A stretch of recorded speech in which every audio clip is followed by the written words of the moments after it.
Welcome back to the Brew Crew Podcast, everyone. Are we doing episode numbers? We are doing episode numbers. We're just not listing them in the algorithm. This is episode 334. Just in case you want to know. You don't need to go back and watch the originals. No, don't feel compelled. There's a lot of, 266 was really strong. Yeah, I remember that one. And probably 301, 302. 302, yeah. Once a couple in a row we got really good at. Hitting our stride. And then our stride after 300. 234, because we knew going into that one just with the consecutive numbers and like how we build things that was a really strong episode too. People don't know this about us. We're sequentialists. So yeah. Everything. If it's sequential, we support it. I'm going to go check. So we said 234. I'm going to go check. 266. Yeah. 301 and 302. 302. I'm going to go check. 324. Or 3. No, that was it. Yep. 302. 234. Yeah, 234. Yep. So I got 4. We're going to check those out. I don't remember. 1, 2, 3. I can't wait. One of those is going to be like, one of our burp compilations or whatever. Oh, yeah, most likely. A lot of burp compilations. Yeah. I didn't look at, because there was a couple of good burps, especially from Gimmick Gus. Yeah. To see if we got a bump. Because our numbers are up. They're up. We're in the refractory period of our Barrel House episode. It's true. We're a couple days after, but we're coming from the Carriage House. Yeah, we are just coming from the Carriage House. Pointing that out. Far better location. I do love this bar. I love it a lot. It is. I want to use it more. The optimal bar. If you're gonna have a bar at your house, this is the way. This is S tier. My grandpa's was pretty great. He had a bar in his basement. What? It was really nice. 300 episodes in, and I've never heard this about Grandpa Tribble. Built into the floor, or the walls, built into the. Like it was built up to be there. You know? Like this one, you could move it around and stuff. Hot damn. Yeah, his was like a legit bar. He had like a big glass thing on the back with all of the shelves to put the glasses on, and yeah. Oh, you had like a bar back. Like a legit bar. Yeah, bar back. Yeah. Kind of like my bar that I just use for storage, but we don't use it as the bar back. Mm-hmm. We just use it as the bar side, I guess. If I would reposition that room, obviously that would be the bar back, and I would put like a nice bar like this in front of it. Yeah. But it's just true. With that stupid pole in the way, we're kind of. You gotta work it in. I know, it's just the furniture and stuff. We're going to update that once the kids get a little bit older. Yeah, anyways. Yeah. They hang out there. Barrel House, feedback, thoughts after the 3-hour extravaganza. We're good for a couple of these a year. I think so. I understand it's a big lift for all the Chuggalos out there and all the new Chuggalos that started watching, and we'll get into that. But what thoughts? Do you have thoughts? I think first and foremost, the hospitality was noticeable. When I frequent a business, I don't often think that, I could even ask questions like, what's in the back? Yeah. Now, I don't think everyone can, but the fact that they were just willing and open to let us see it all, that was awesome. So the hospitality was great. The fact that he had beers already chambered for this was also great. He put a lot of thought into those beers. Yeah, he put a lot of thought into it. Some of them were very old, by beer standards. We didn't drink anything recent besides that one barley wine that was on tap. That he brought the pitcher out. Yeah. And when I say old, I mean aged, not like old in a skunked way, even though one of them did lose a lot of its character. Overall... Do you remember your number one beer? No. It was that epic Brainless on Peaches. Oh, okay. Remember that was 8 years old? I think it was 2016. 9 years old? Yeah. I think that was the one. That was everyone's. Yeah. That Brainless on Peaches from Epic. I remember the shoe comparisons, but I don't remember which beer that was either. Yeah, or lipstick. Lipstick and shoes. Yeah. I like the comments. The comments were good. People, Stev was on there. I thought, as we were talking a little bit, we were doing pre-production and just catching up because it's been a few days. But one of the things that we were talking about is the comments, and usually Stev will be like, "This is where I went downhill," and I don't know. We didn't have a lot to drink because we were sharing bottles, experiences, stories, but we were all reflexively afterwards, like all the guys that we all shared. Some people went home and took a nap. Some people went home and had like a comfort food or whatever that, and it was amazing to see. The shared experience that we had once we left. That's true. Good point. My shared experience was not even napping. Just I went to bed, I think. The one thing I will say, my big takeaway, and that was built up in the last week, is the hospitality that you have at that business and how much they actually care about their customers. Yeah, very much so. We are no different than any Tom, Dick, or Harry that walks in. And one of my hallmarks and one of the last things that they've done this last week that really sticks out to me is because of where they're located in Dayton, they have a cooler outside that's always stocked with water bottles. And you don't even have to be a customer. You can just come grab a water bottle from outside.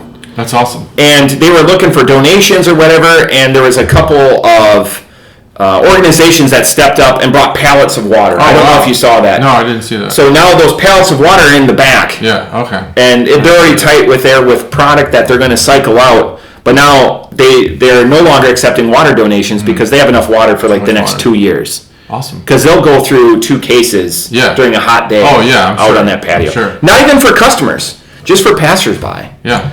And, individuals, pedestrians that are just walking around. Or, ne'er-do-wells. Homeless individuals. Yeah, homeless. There's another. And the traveling brewers. Yeah, traveling brewers. But so that just, they don't do that to garner business.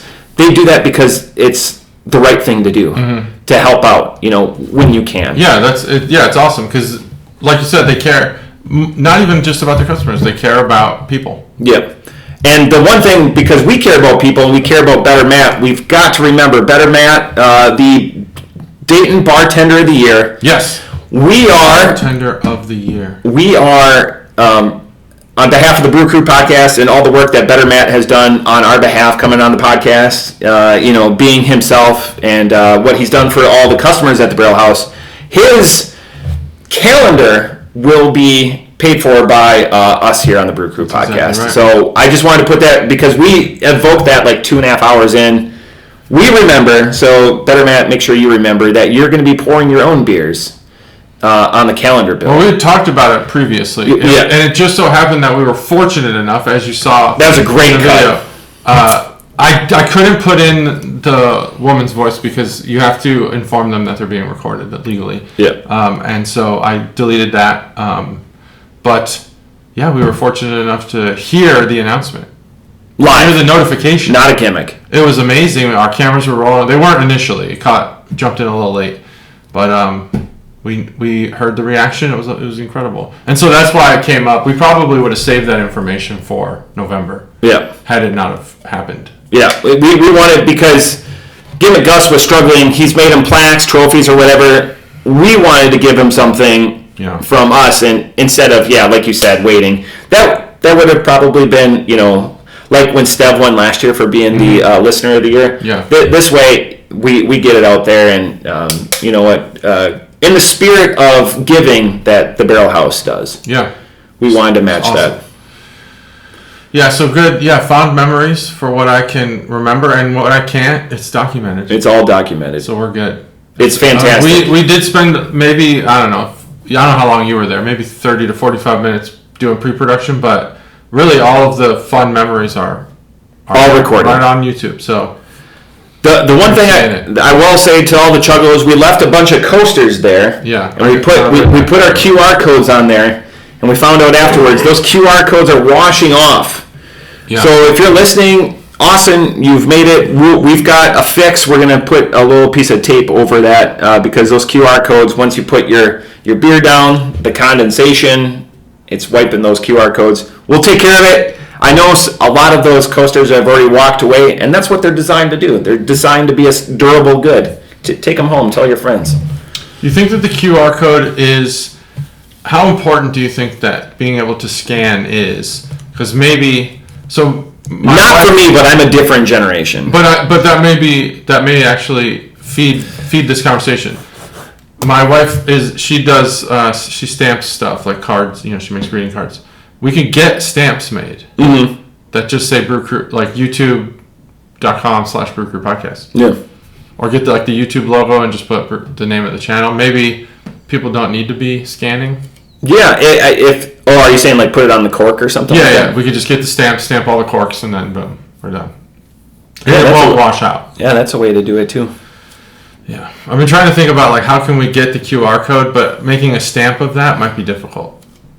Maybe not. I don't know. Making a stamp's probably. Just I like when you suggested branding. Yeah, branding's cool because cork will take a branding really well. You can burn. That's how they do the wine corks, right?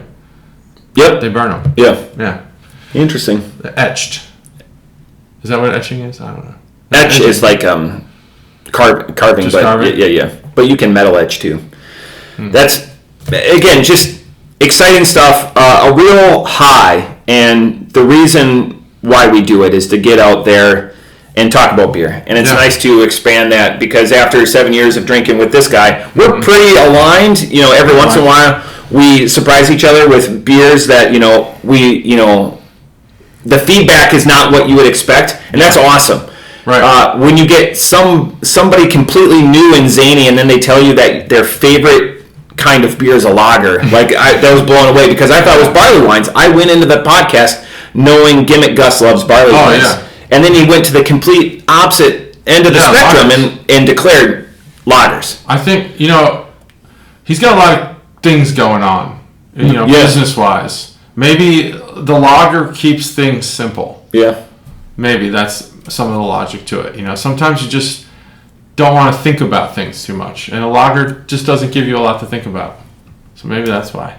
That's a good theory. Like the barley wine, it's almost like it's like the CEO of beers. Yeah. You gotta think about the business. You gotta think about what's going on in the barrel. You gotta think about these flavors, those flavors, the alcohol content.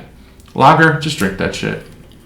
And Barrel House calendar, September 15th this year. I know it's early. If you want an advent calendar, we're going to be pushing it on the side too, because we understand that this pod doesn't have the reach. Not everyone that gets a calendar listens, but it's going to be September 15th this year with the goal of upping the game, of getting much more rare beers, much more challenging to get beers. So September 15th. The build is going to be on November 7th. We should have did it this year. We should have did the Monday this year because the holiday's on Tuesday. Oh, that would have been cool.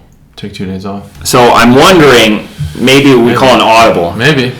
Because the only real people it affects is I got to talk to the people that travel in. Because Friday is better for them. Then they can. Oh, Friday's better. Well, if they don't take Friday off, they take Monday instead. Then they can travel back on Tuesday. All these people don't have the federal holidays, though. Oh. Yeah. So it's going to be federal. Yeah, because we got the approval from Barrel House to close to do it on a Monday. I mean, we did. Well, we've got that. That's going to be confusing to the passerby. But in years forward. But I'm wondering if we're to the left of that goal enough. We're in June. We got 5 months where we could be like, hey, can we shift? I think we could, but Monday is even more attractive this year because the holiday, Veterans Day, which we always coincide the build with, is on Tuesday, and it would be a nice Rolex. Would be nice. Because then we get the facility to ourselves, which we do it early enough, anyways. So anyway, something to chew on. I just dropped this. This was on it right live on the pod. That's good because we can always ask. Yeah, that's a good idea. See? I like the idea of the second day off. Right. So we could just really do whatever we want. Just do what we want. Stay out. Because Friday, we have Saturday. It's a day off for everyone. Yeah, that's true. But then we're up against the rest of the business that's coming in. Yeah. And that's awesome. Oh, that's true. So again, there's a pros and cons here. There's a pros and cons. Yeah. So speaking of the patio, that was also an interesting thing that they got their patio upgraded while we were there. That was cool. Fine work too. Fine work. I know he said his Instagram, but I'm not in Instagram. Do you have his info? No. It's on there. It is on there though. Yeah. It's on last week's episode 333, the Barrel House one. Usually, that's when if we're gonna reference numbers, that's where it's challenging. That's where it's challenging, but we know in our mind it's last week's episode. It's the big 3-hour long episode. But that's minor. That's the only positive. Yeah, that's an interesting point. I don't know that when we reference episodes, do you think people go back and check that out? Steb does. Yeah. Thanks, Steb. Steb's got them mentally archived though. Yeah. I want to start seeing comments pop up from like old episodes. Oh yeah, we would get prompted for those. Yeah. Like Someone should go back and watch like the COVID era episodes. That's how long we've been doing this. That was just madness. Pre-COVID, yeah. Oh yeah, we've been doing this pre-COVID. It's like we talked about the mole people pre-COVID a lot more than post-COVID. I don't even know if the mole people made it. I don't even know if I could be within 40 episodes of when Cobra departed. Could you? Do you know the number? It was in the 2s, right? He made it to the 2s? Dude, I don't think he made it to the 2s. I don't even know. 120s, 130s. I couldn't even do this in polite company. I'd be off by 50. Yeah, I don't know. Maybe 170s. I don't think it was the 2s. He didn't make it to the 2s? I don't think so, but maybe. Steph would know. Steph, could you... I'm going to say Steph could be off by 32. Yeah, just guess. 30 also, not 32. Don't do homework or anything. Yeah, no. All right, let's break into these. I'm excited about the orange one, so we'll do this one first. So you're leaving the banger until number 2. What I think will be the banger. Interesting. We don't know. Again, it's always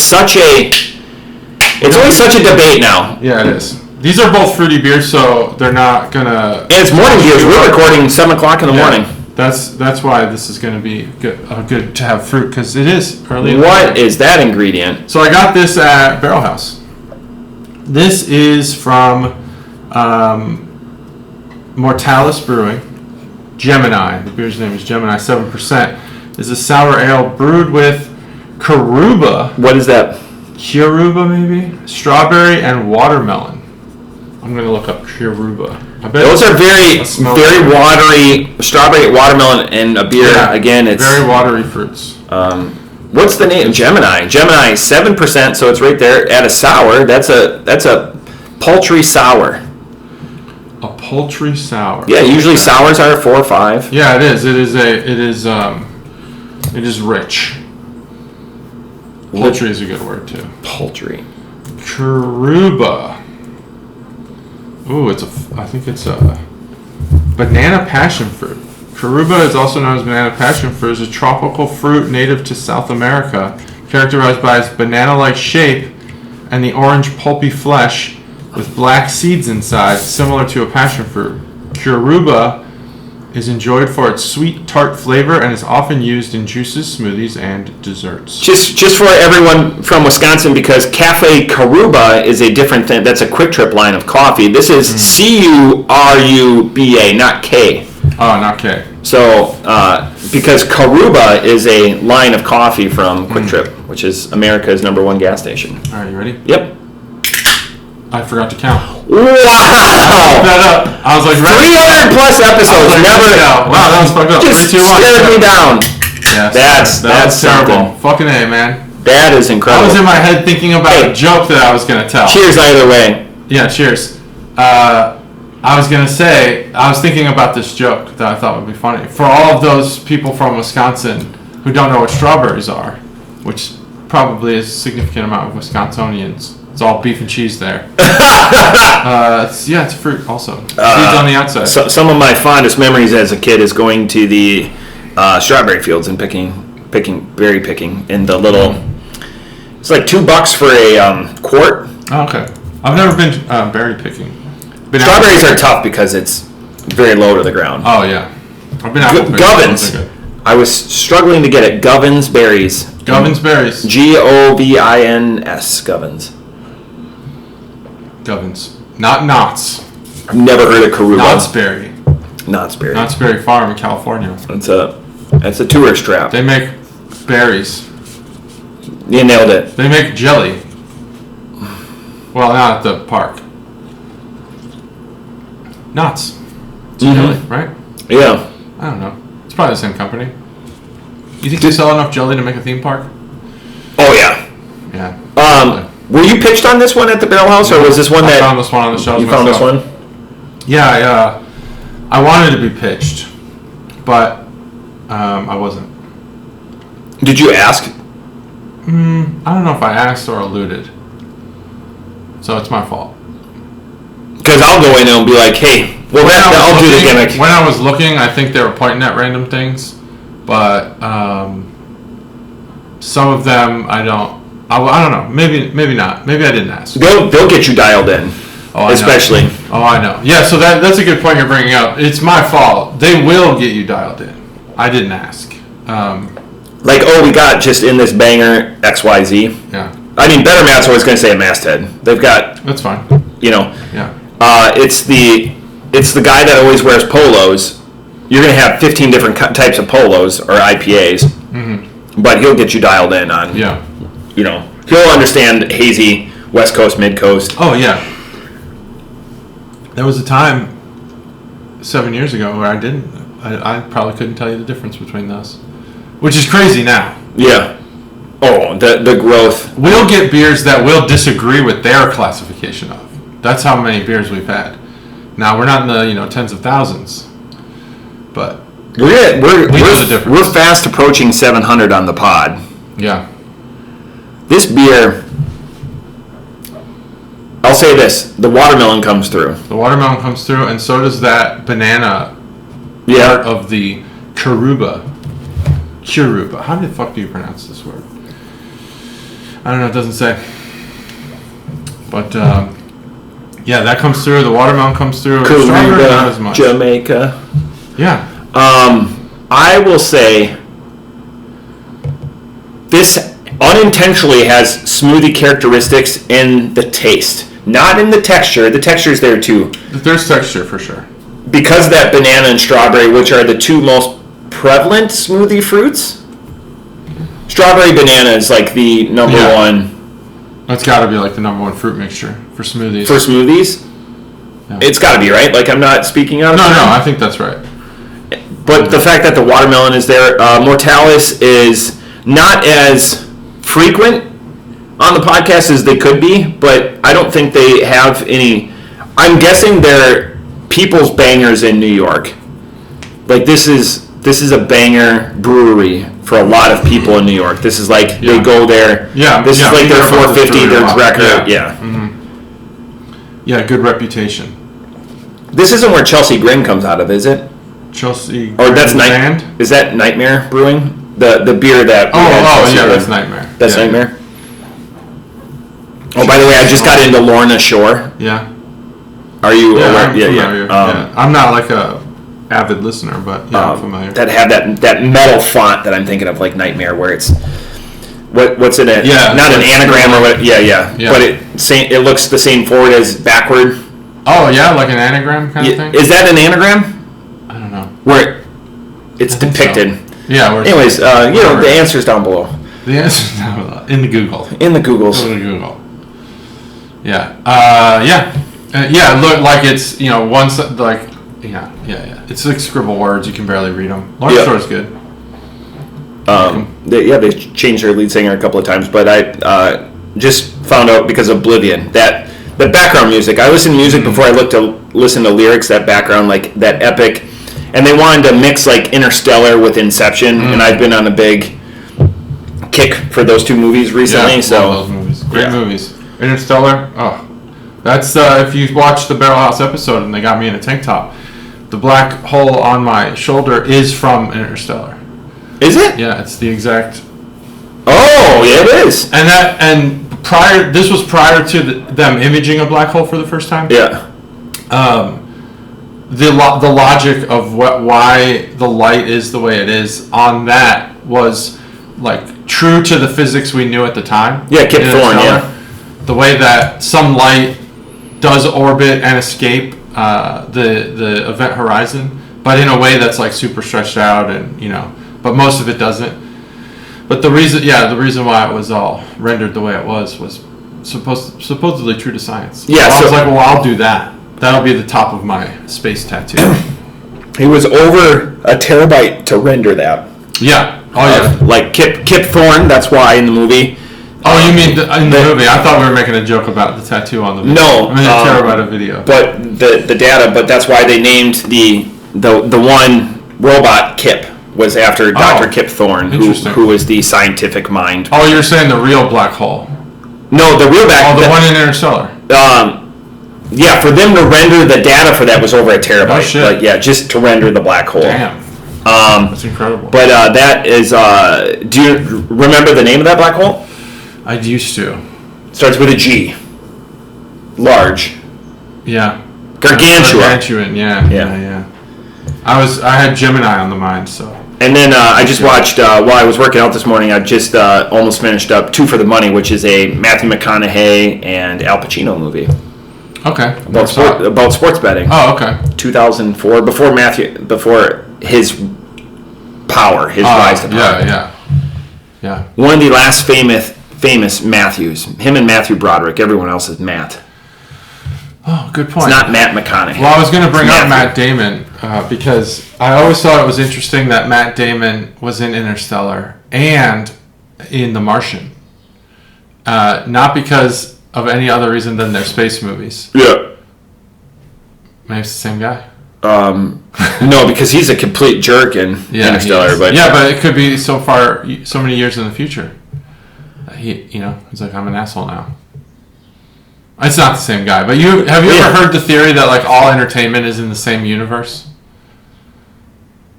Oh no, I haven't. Yeah, I don't know if it's like Reddit or whatever. It's like there's a theory that like all entertainment, all movies and TV shows are in the same universe, and characters are tied to each other. You just have to work to kind of find that tie. Yeah.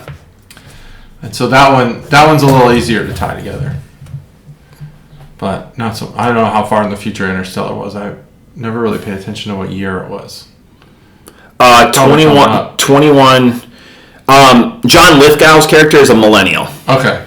So that should give you 2090 maybe. 21 something. I don't know. Millennial making it to 20. But at the beginning of it, at the end, so Murph, the granddaughter, she's in her 90s when she's frozen, and then they take her out of cryo to meet her dad. But she's in her 90s there, and she was in cryo for 5 years. So the end of the movie is 21. But so if he's a millennial, let's say John Lithgow's character is 70. So let's say he's born in 1980, 70, 2050. Okay. At the beginning of the movie. I could see that being realistic. Because he said the quote, and that's how they base the timeline is baseball related, which we love baseball on the podcast, is that in his day they had real ball players. Yeah. Because the New York Yankees were essentially playing in the Field of Dreams, like. Yeah. And then when they got to the ship, they were playing in whatever weird parallel. Yeah. Gravity thing that was. The box, the Pandora's box. It starts with a Tesseract. Yeah. Did they say where they were going? Not that this is an Interstellar rehash. It feels that way, but where they were going, no, they're all going through. They're all going to go through the wormhole into the new galaxy or whatever. It seems like weird that your planet is orbiting a black hole, though. Like, yes, because like Miller's all. Well, also that a wormhole, just based on the theory of how wormholes are created, that it would just be like they're under Saturn. Persistent, yeah. Persistence, I could maybe see the argument for, but aren't wormholes created by this, this fabric of space-time being so weighted down by the gravity of a black hole that they connect to each other in different parts of the universe? The other reason that they were able to choose Saturn is because they could render the rings, and like 2001: A Space Odyssey and all that, they picked Jupiter because then they didn't have to render the rings. Oh, smart. Yeah, there's some really great documentaries on YouTube about Saturn and the rings. Like they sent some satellites to crash. Yeah. Onto Saturn. So they got some good footage. We're all over the place, but that's the beauty of it because that's how this podcast works. Like, that's how it works. And the other thing, we'd be remiss if we didn't. The biggest news of the outside of the Brew Crew hemisphere, Busch Light Lime is live. It's out there. Yeah. Have you had it? No, I still haven't. But Pat has it now. Yeah, I saw that. So I sent. Wait, so that cart you sent me wasn't yours? No, that was Chuggo Orion's. Oh. He did a review in our group, and everyone's like, you should start a beer podcast. Because this was like, he said, and I quote, it was like drinking a lime straight from the can. Oh, wow. You're really good at the flavors, man. I don't want to drink a lime from a can. That's what I thought was funny. Like, who craves lime from a can? But I appreciate the conciseness of his review. Oh, and yeah. It was just They are cool concise. stuff. He should start a podcast. He could be on the Brew Crew Network. Yeah, they could be on the Brew Crew Network. Bring his wife in. His wife's reviews are so much better. They could, again, the Up North crew. Yeah, the Up North crew. They already have their name. I love those. I watch them all the time. Even though they're 3 or 4 weeks, the holidays are great for everyone because everyone gets behind. But that's where like he'll send me like 15 of them. Come January 1st or whatever, he sends me like 15 reviews. I'm not uploading. Oh, yeah. It's not happening. Do it. Have him upload them. Yeah. Give him the login. No, it's just easier for him to record and just share the videos. And then they go to my Google. Oh, yeah, believe me. So then I wake up the next morning and I'm uploading them real quick. That's why I can set my clock to Chuggalo Mikey, because Chuggalo Mikey's going to do it 2 hours after I go to bed, and then I can just upload it. Nice. First world problems. Yeah. I just give the login to. Well, I took Steph. Bobby's last year, but yeah, I just give the login to Steph. Steph's like clockwork too. He's great, real reliable. Yeah. So let's talk about this beer. I'm almost done. 7%. Gemini. I have polarizing thoughts on this beer. All right. Let's hear them.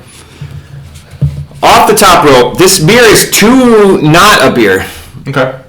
I agree. I would agree with that.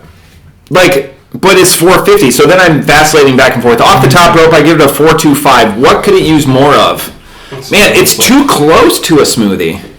It's too close to and it looks... Looks like a smoothie. It 100% looks like a smoothie. Looks like a smoothie, talks like a smoothie, smells like a smoothie. I'm wondering, I might be too close. I'm wondering if I could pawn this off to my wife or my mother-in-law and be like, hey, this is a smoothie. Yeah, no. Just put it on ice? No? I don't think so. There's It'd be a bad smoothie. There's enough of a beer capture to it. Yeah, I think there's enough not smoothie base. Like, what's the base of a smoothie? Like ice, water, or Milk? Yeah. This doesn't have those things. But So if I put ice, try it out. Whip it with ice. Yeah, whip it with ice. A little heavy cream. Yeah, a little heavy cream. Try it out. Give your wife one. See if she knows it's secretly give it and see if she knows. Yeah, hey, I'll make you a smoothie. See if she knows. It's good in separating itself. To cater it. Here's a smoothie I got for you. I'll put it in a tropical smoothie cup. Smart. Really sell it. Hey, I'll go pick up groceries. So why is it so liquidy? I need to make it thicker. Maybe blend it ice. Blend ice. Put these noise canceling headphones on for a second. Let me put this in the Ninja. I'll just come over here. I'll just bring the blender over here.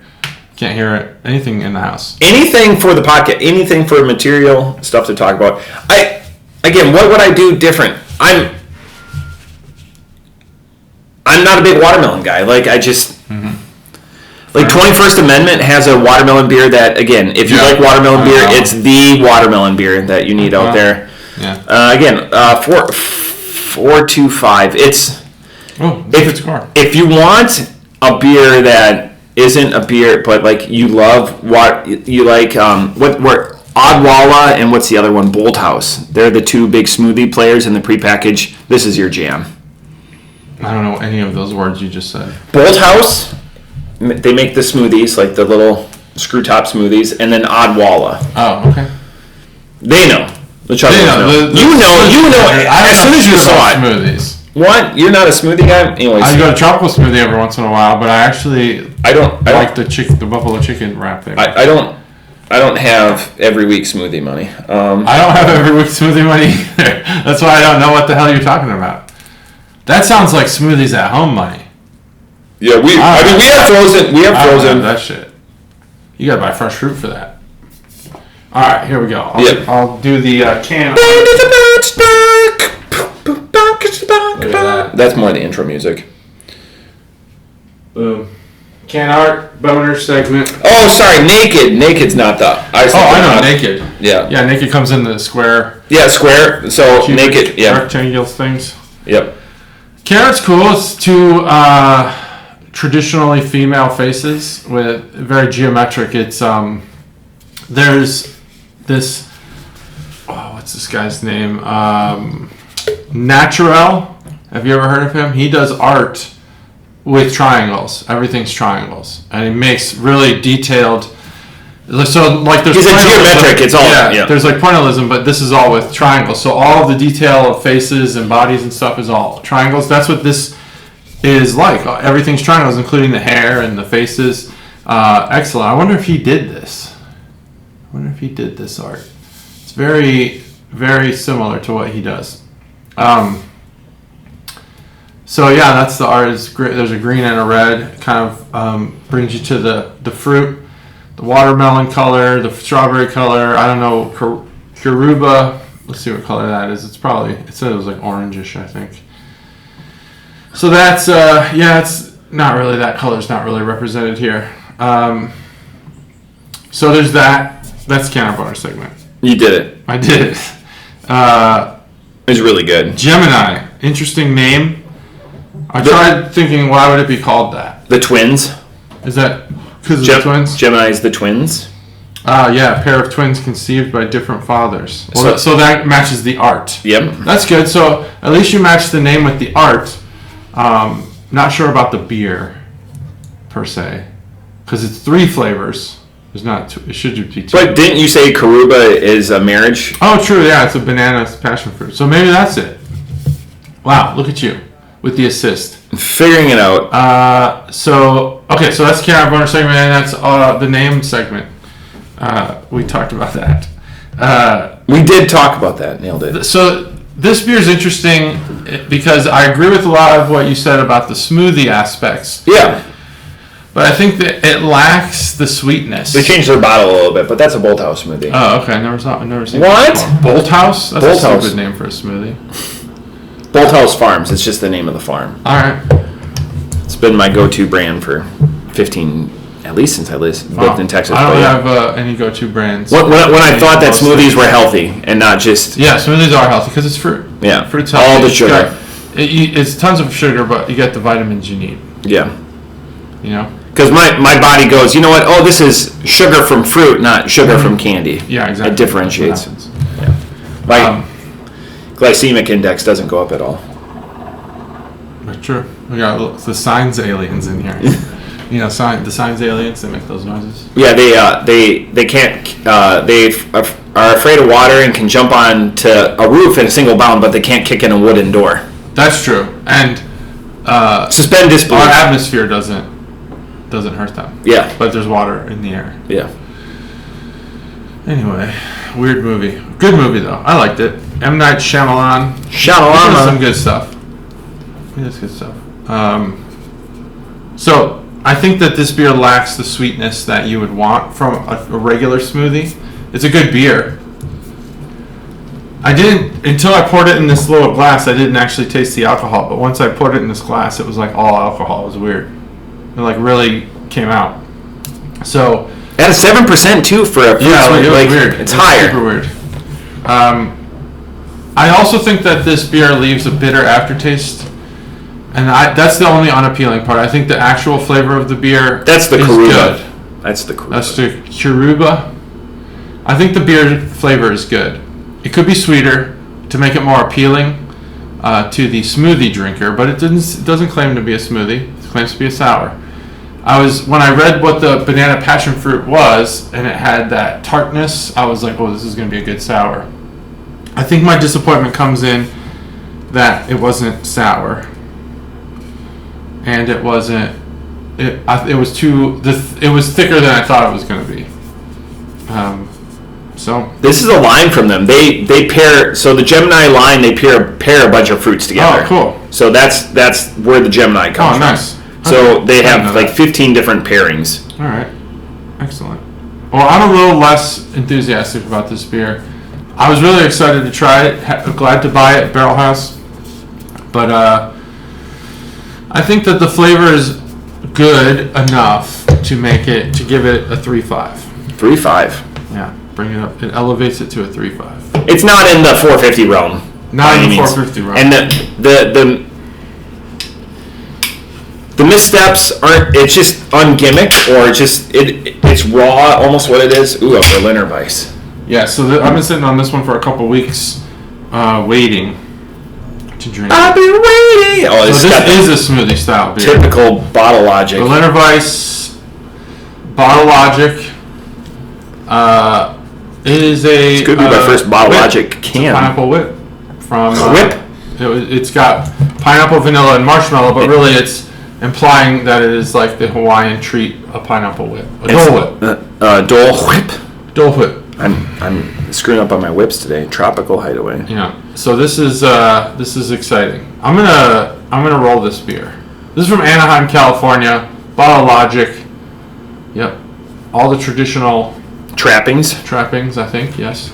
And it does highlight smoothie style on Yes. it. So that should be, anytime you see a smoothie style, 561 by the way on the 561. That's Good. crazy to go to the 100th.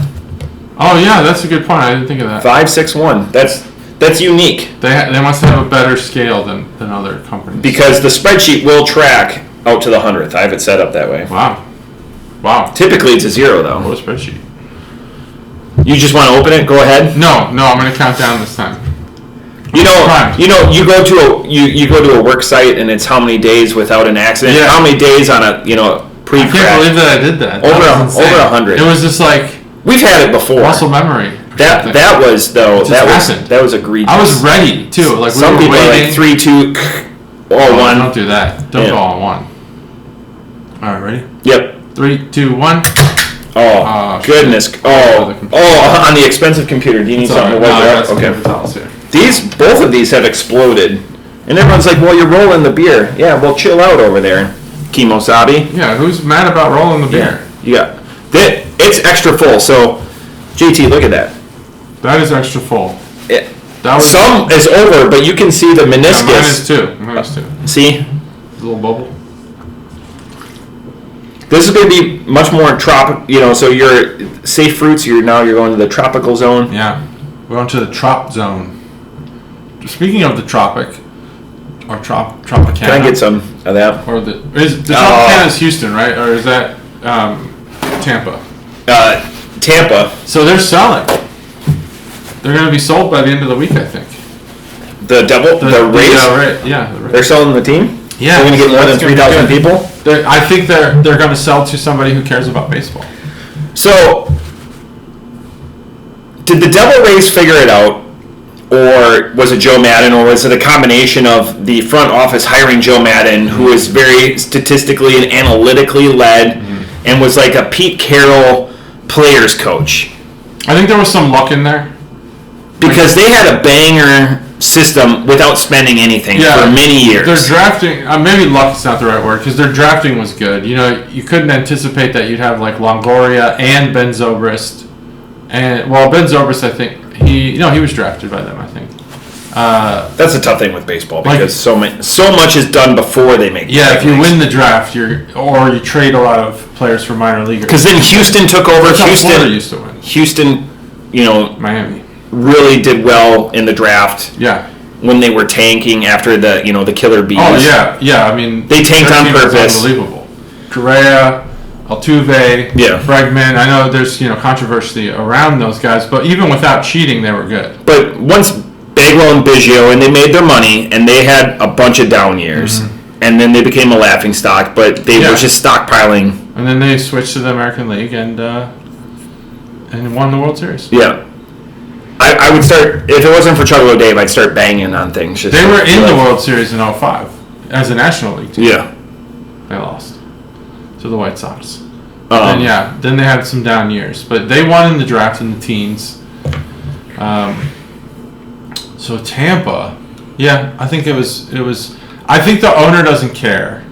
And I think by hiring Joe Madden and whoever was the GM at the time, they were probably like, we can figure this out. We can work with this. Yeah. And that was really when Sabermetrics was really taken off. And, the Red Sox been after the Athletics doing it. Yeah, after the A's did it. And then the Red Sox won with it. And then I think the Rays kind of just took that Lucas. team. Yeah, exactly.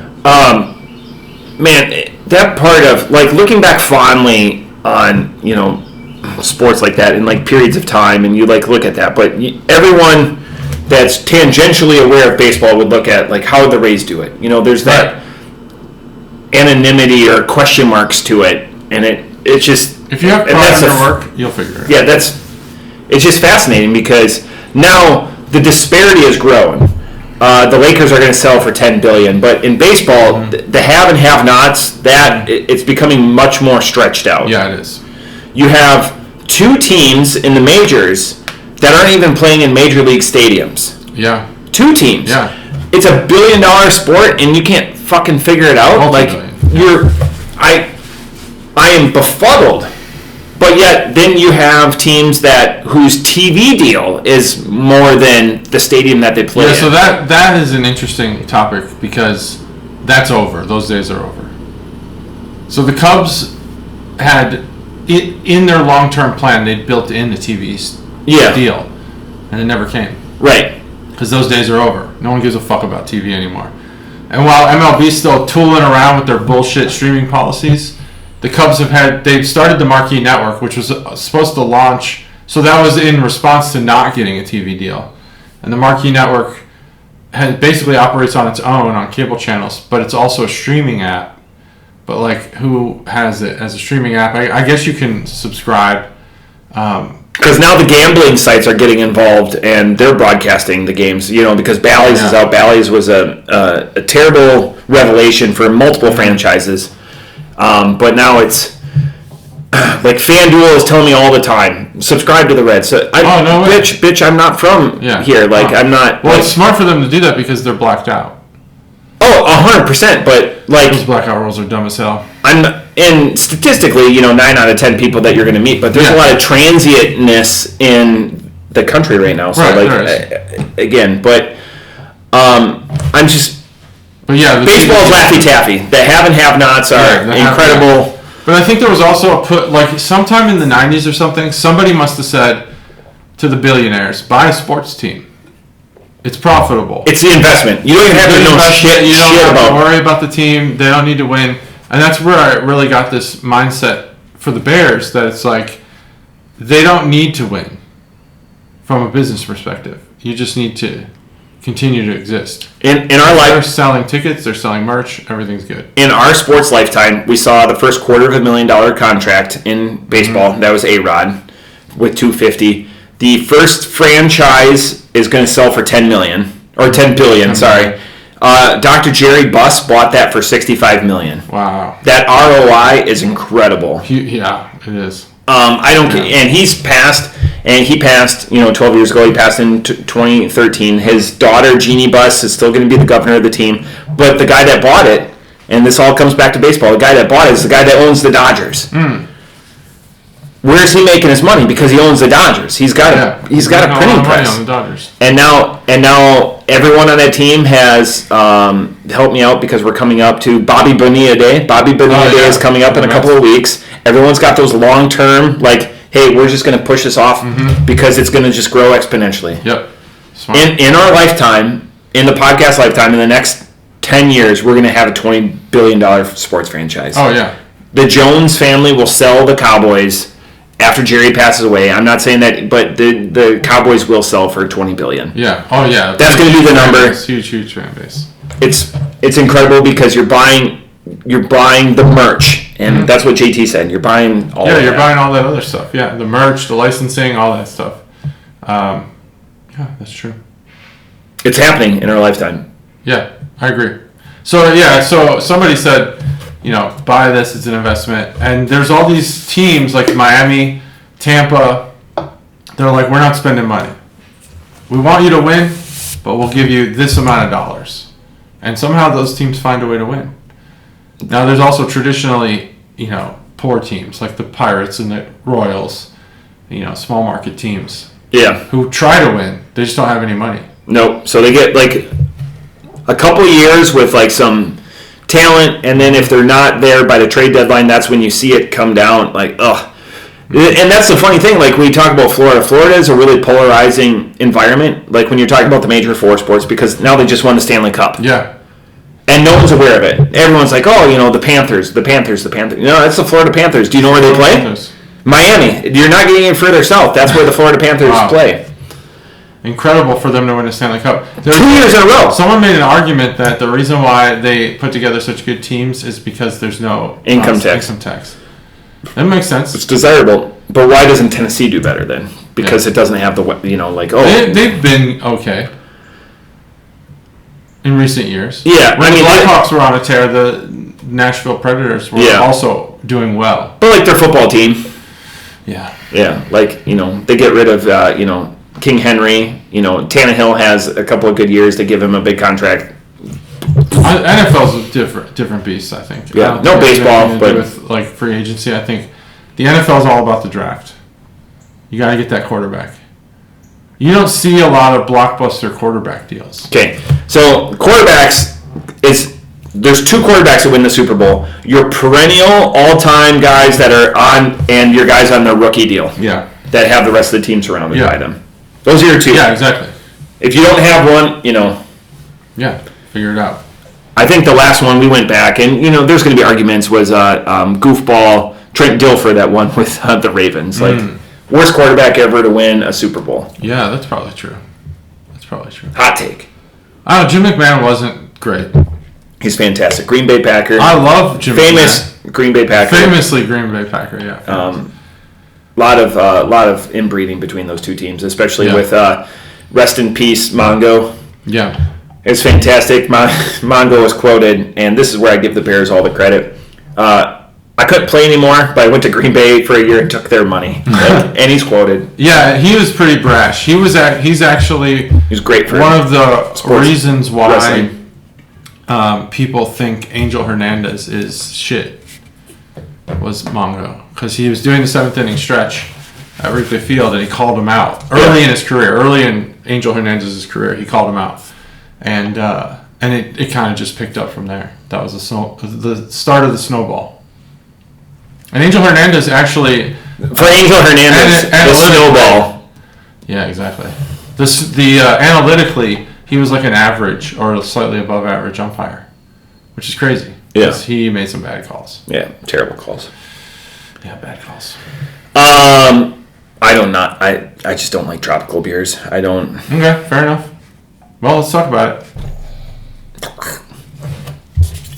Dole Whip. You like Dole Whips? Man, that sucks. You're missing out. I like sweet, but because obviously I like sour smoothies. Hawaiian Air can get you in the mood. I mean, it's fine. I'm coming around on pineapple on pizza. Oh, I've had it. I get it. It's interesting mouthfeel. To chew on pineapple while you're eating pizza. I think we're going to invert. Familiar thing. Is this beer better than the previous one? No. Okay, so we're the same. This is a 1 note. I wanted it to be. This is a 1 noter. This is a 2 note. One of those notes sucks. Oh, I was going to say it's one of those notes, sadness and disappointment. Yeah. It starts off strong and it really drops.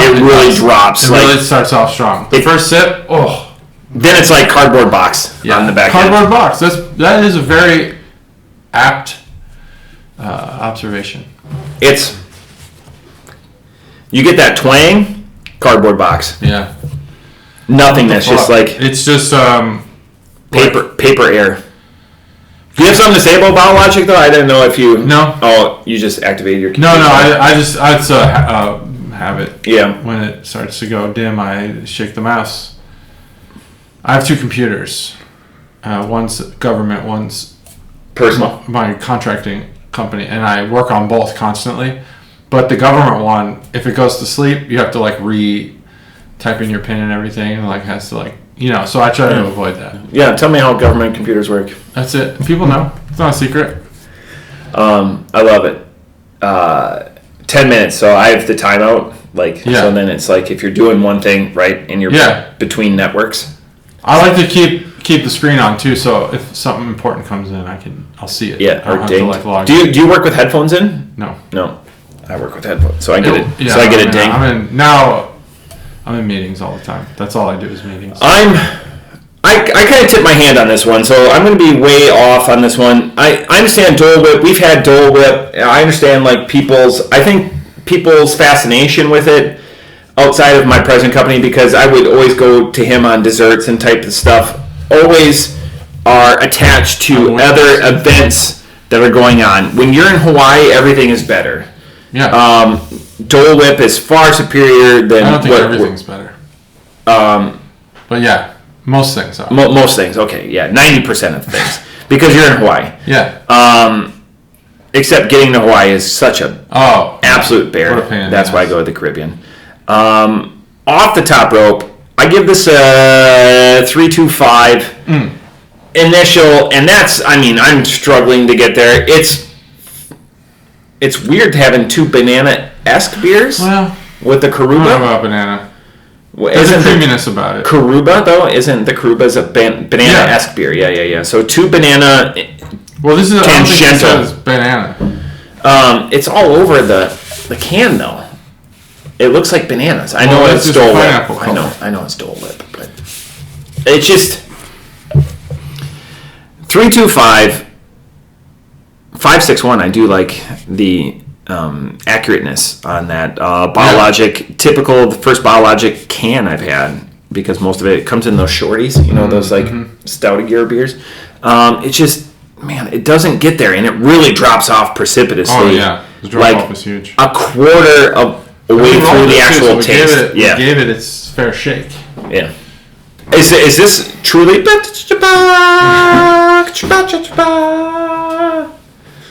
There you go. I don't know. People complain about me spinning the can too fast. Have you gotten any feedback about the can art segment?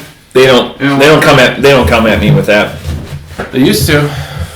They don't come at me. Not since episode People don't care. 237. Maybe they care, but they know I don't care. They stifle it. They stifle it. Yeah. Congrats. You've figured it out. That's the right move. There's a lesson that I taught my kids that I learned myself once. When I was working, and this was way before COVID, this was in the mid-teens, I was working downtown Chicago, and we were in like a heat wave. And the company that I worked for decided that they would relax the standards a bit for dress code. But still, you had to be professional. And it was like the tech office of the company. So they were like, yeah, you know, if the other Fortune 500 companies can wear hoodies and shit to work, you guys can relax. And so I said, can we wear shorts? And my boss said, is this something that really matters to you? And that was the answer he gave me. And whether he was teaching me a lesson or not, I took it as one. And I've used that in my life, and it's done well for me. Don't ask if it doesn't fucking matter. Like, does it matter to you? If it matters to you, bring it up. Does what you're complaining about matter in the grand scheme of things? I know if you want to see the can, bring it to my attention and I'll spin it slower. And I did. But, you know, I think what most people have found is some of these complaints might not be the most impactful in our lives. I've never worn jeans to work. That's my takeaway. That's great. I wear jeans all the time.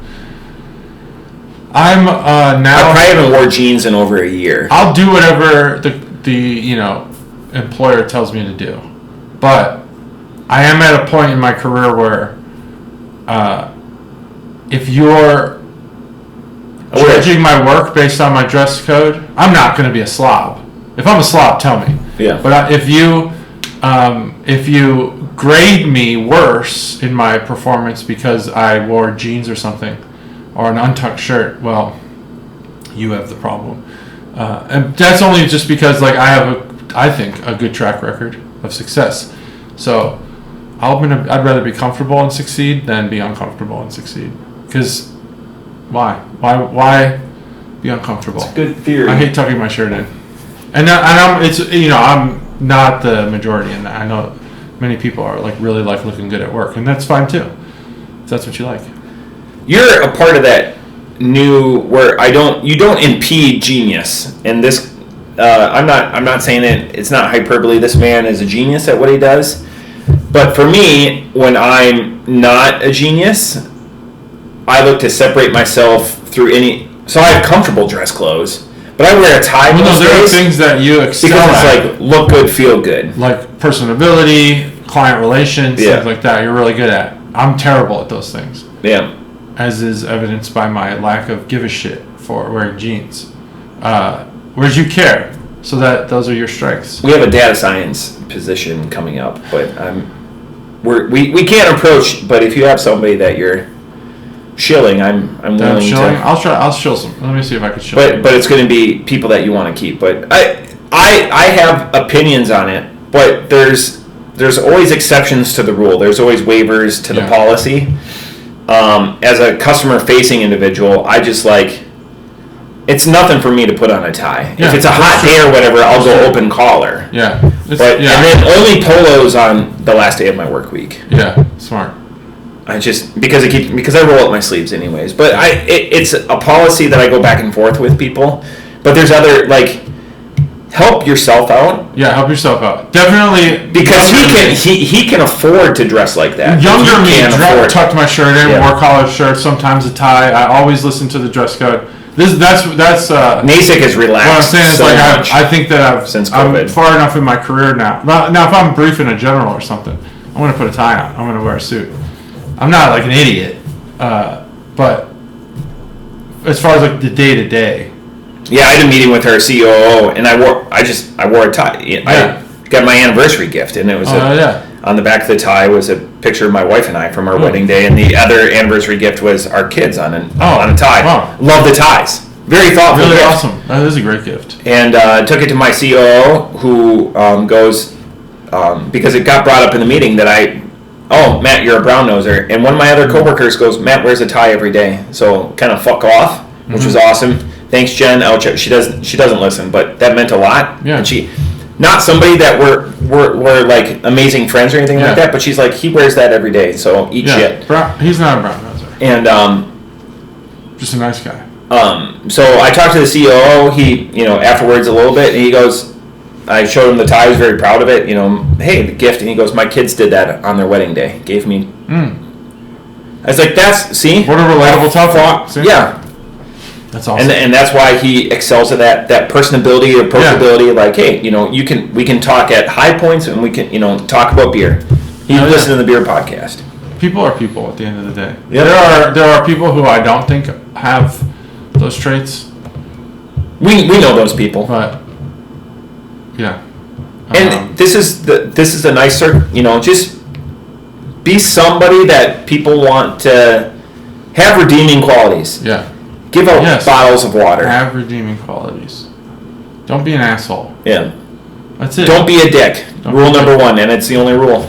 It really is the only rule. That's my problem, though. I'm a dick, though, sometimes. I mean, so am I. There's just times, like, but it's not about, like, my personality. It's about the convenience of the timing. Yeah. Most of the time. It's like, I'm not thinking about this, and you're bothering me, kind of thing. Whereas, almost all other cases where I'm just willing to entertain whatever. But I do understand, like, I used to be like, why would this person, X person, boss, whatever, executive, whatever, get mad about some topic that someone brings up? I get it now. Some things just don't matter. Some things just don't matter. Yeah. And that's what I try to take through my life. Own your mistakes. Write an email and you're like, are all the things I'm saying in this email important? And if they're not, delete those points. Because not everyone needs to know everything. See, it's muscle memory. I almost did it again. I overshare, but that's just me. It's all good. It's a personable. That's one of the. I guess that might be bad for you, but when you're exploiting an intel asset, one of the things that you want to do is find a double-digit number of points of commonality. I can't remember the exact number. I think it's like 18. Before you start really divulging your inner self. So it could be, if you overshare already, it might be less. Yeah. Less points of commonality. That's okay. You're not giving away state secrets, so it's all good. So we're good. You could just be a relatable guy. It's all about, it's all about having that awareness, self-awareness. So this beer you gave it a 3.25. That's higher than I'm at.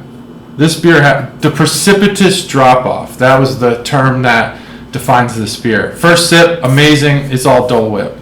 After that, It's cardboard box. who was the one that did like bitter beer face? Who was that commercial? Was that like a Bud Light commercial or something? Yeah. This beer, the just everything underneath the, and I don't mean physically, but like on the palate, everything after the Dole Whip flavors is just bitter garbage. It is not good. I don't want to drink this beer almost at all. I don't even want to take my next sip. You're pulling people's heartstrings with this beer because people have fond memories of Dole Whip. I love Dole Whip. Being on vacation. And the aftertaste is there, and that's a positive. You're fucking with people. I'm not fucking with people. No, I'm saying Dole Whip. Bottle Logic is. Yeah, see, every time I take a sip, I'm like, why did I do that? It's just, there's a lot of unappealing flavors happening in this beer, and I'm not sure where they come from. It might be the Berliner Weiss, but I've had great Berliner Weisses. I've had mediocre ones that didn't have that bitterness to it. I'm not sure what that is. For the Dole Whip delivery, I do give you credit. It's there. You delivered in the actual flavor of a Dole Whip. But what happens after that is not good. Sadness and I'm disappointment. at a 2.5 on this beer. I I don't even really want to drink this beer. I'm probably not going to.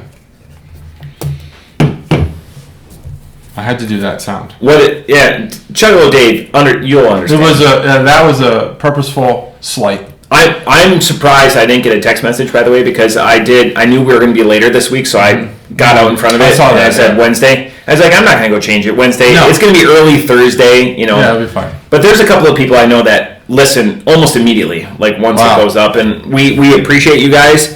I thought once we get it out into the ether, because the turnaround's going to be quick.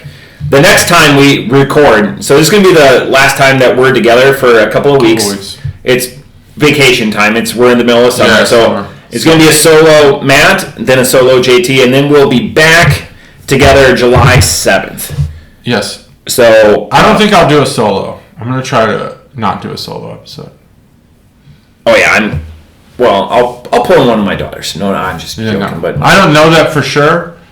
I got a couple options. But you've evoked it, so it's all evoked it. Hey, and he said possible. Is it possible? I can't wait for it. As long as we could get the Sunday going. The hand puppet. Yeah. It's all. Everything depends on my kids' baseball schedules. Those control my life. It's incredible. Yeah. Once it's baseball over, is- I'm going to be really sad. There's going to be a void. But the money will be nice. Saving all that money. Oh yeah. Because it's just, it's not just fees for the baseball. You got to pay for hotels, Travel, food, all that shit. Just found out in the fall my daughter's cheer schedule. Sundays. Oh, yeah, fuck that. Right? Thank you. And that's a sports dad, travels multiple states for sports. Yeah, we do Sundays. Sundays in the fall. Yeah. I said I'm down for whatever it costs. Similar to you, I'm just a decade behind you in the sporting stuff. I don't know about whatever it costs, but I'm there. I've said never Sundays during the fall. Yeah, football. Never Sundays during the fall. My wife is a passionate Packer fan too. This is the problem with wrestling. And never Sundays during the fall. Now it's Sundays. And the division that they're in, games are an hour and a half away. Yeah. Never Sundays during the fall, and I appreciate. I'm trying to be there. Be proud and strong. Cheer. That's cool. Competitive cheer. There's a select version of everything. When you're passionate and when you see that passion exuded in your kids, then it's like, yep. Oh yeah, you'll give anything for that. Yeah. When you see that they're willing to give. I won't miss a home game. Okay. Yeah. Good. By the way, Banana Ball, if you ever get the opportunity, go see the Savannah Bananas. We had the opportunity. We passed on it. God. I feel like I don't want to see a baseball game another way. Really? It's the best baseball experience I've ever had. I feel like it's gotten almost too banana-y. Nope.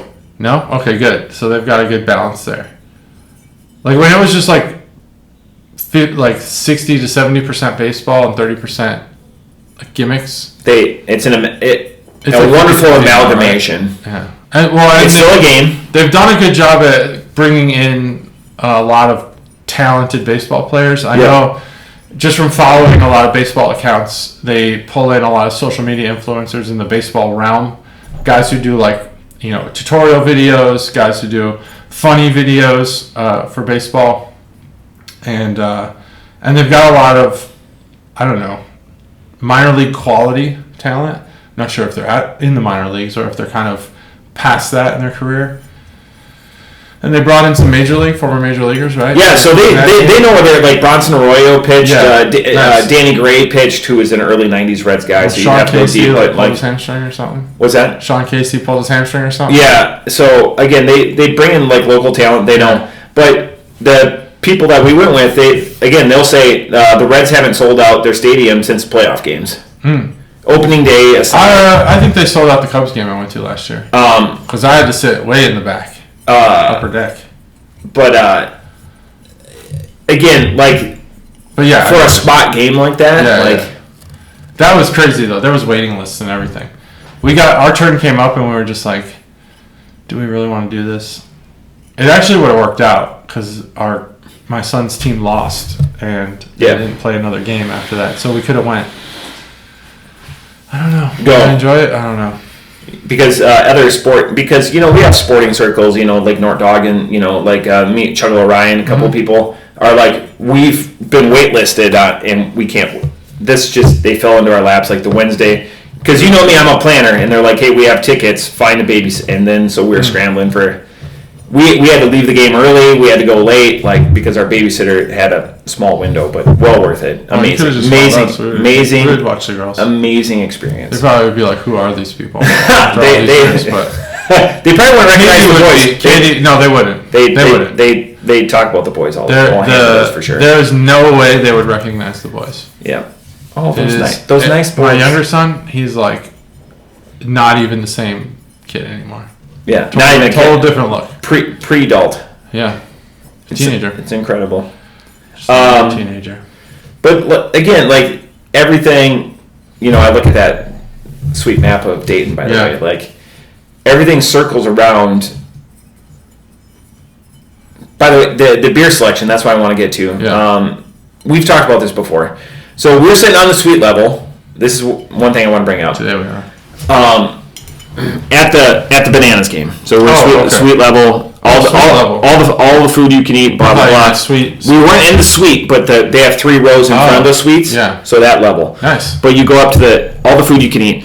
What are you tipping the guy that you're just taking your own beer and you're checking out, and then he opens them for you? What are you tipping that guy? $1 per beer. So I don't tip if I'm grabbing the beer and checking myself out and running my own card. No, if you're checking yourself out, I guess I'm not tipping either. At the seats, I'll tip $1. But, timeout, he says he has to open them. I'm going down 2 flights of stairs to my seats, and I'm grabbing 3 beers, and they're tall boys. Mm-hmm. So it's $15 for a pint.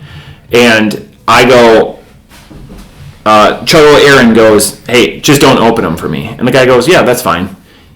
They have to open every beer. Yeah. But if you ask them to not open it, they won't. Oh, in Nashville, when I went to the Nashville minor league game, you couldn't do that. Did you ask them? Yeah. Okay, so I asked the guy, and he goes, yeah, absolutely. So I was like, now you've earned a tip. Okay. So I went up 3 more times that game to grab a beer, and he's like, hey, you don't want me to open it? Yep. I'm going to tip every time. Yeah, wow. Awesome. Yeah, I thought that was a law. Or some rule. I don't know. I'm not trying to. I found him out. I don't know his name. I do, but I was like, I'm going to tip you every time. Know his name. Of course, yeah. Oh yeah. We made friends. Yeah. But oh yeah, all you can eat different foods awesome. too, stuff like that. But yeah, he wouldn't. As long as we asked. Yeah. But it's you have to declare. Not declare. I made the joke I declare bankruptcy. It doesn't work. Yeah. The Office is great. The Superfan episodes, by the way. I haven't watched them. I'll watch them. Different experience. 36 to 40 minutes an episode. They cut so much from those episodes. Okay. I see why they cut, but there's... I watched it like 4 times. I just watched Holly and Michael moving her to Nashua, and that episode with Daryl struggling in the truck while they drive up is so much different with the Superfan episode. Okay. So I'll check that out. Yeah, there's some stuff. I always think like this. Oh, I remember watching The Office, and there's some stuff in there that's not funny, and then I watch it, and it's all funny. Yep. You know. Anyway, it's like the Dog Days of Summer.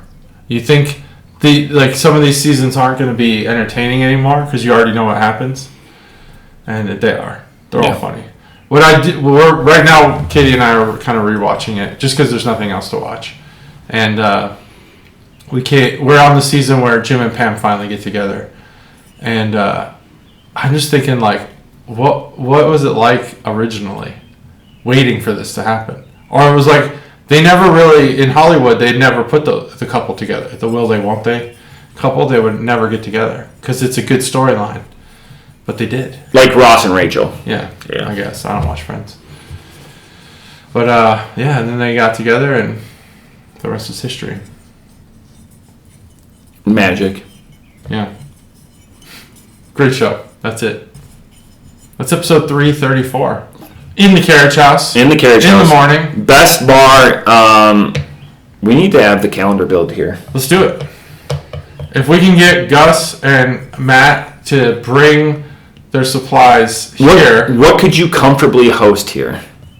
Last year we had 20 calendars. Not everyone showed up, obviously. Something to chew on. I think I've had 15 people in here before. Comfortably, yeah. Yeah. Oh yeah. Comfortably. And I would clean up like the other room. I would obviously. I do my hobbies and stuff, and I would that would obviously be help out for more people. It just wouldn't all be intermingled. But in here, I've had 15 people in here comfortably. Oh yeah. Yeah. Watching a game. I hosted a movie screening one night. I don't remember how many. This was probably 10 people in that, but they were all comfortably sitting for 2 hours. God, it's the place. Fantastic. Either way. 334. 334. Bye.